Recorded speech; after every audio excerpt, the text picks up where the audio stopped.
Good morning, good afternoon, good evening, and good night. My name is Savannah Playford, the Director of Youth Ministry at Dixon United Methodist Church. Whenever you are watching this, welcome to today's daily devotion.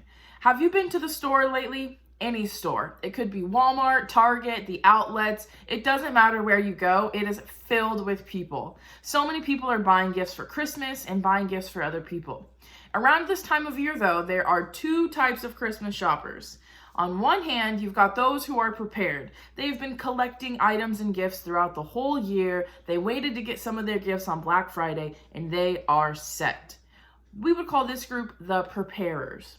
Then there's the other type of people who waited until December to start even thinking about or looking for gifts. And now they're stressed because the shipments may not get here on time. The stores are sold out of what they need. Whatever the case may be, we'll call this group the procrastinators or the last minute shoppers. Well, which one of these groups are you? The interesting thing is there are these same types of groups that can apply to our faith. There are those who are prepared for God's coming and those who are procrastinating on their faith and just worrying about it tomorrow and then the next day and then the next day. In Luke 17, verses 20 through 25, it says this: Pharisees asked Jesus when God's kingdom was coming. He replied, God's kingdom isn't coming with signs that are easily noticed, nor will people say, look, here it is, or there it is. Don't you see? God's kingdom is already among you. Then Jesus said to the disciples, the time will come when you will long to see one of the days of the human one, and you won't see it.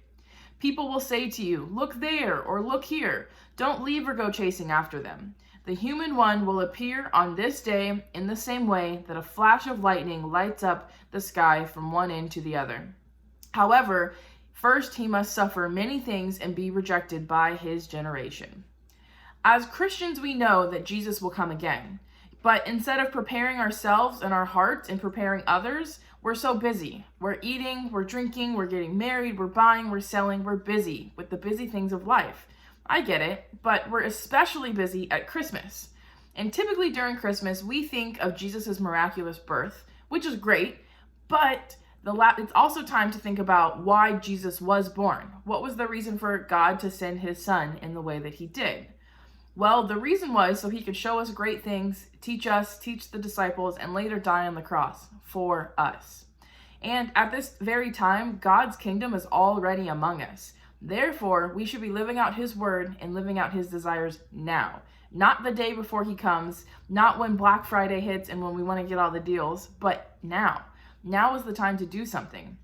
So as we get nearer and nearer to Christmas, set aside the busyness of buying gifts, but instead enjoy the gift that God has already gotten us. Prepare your heart and prepare your mind for God's kingdom.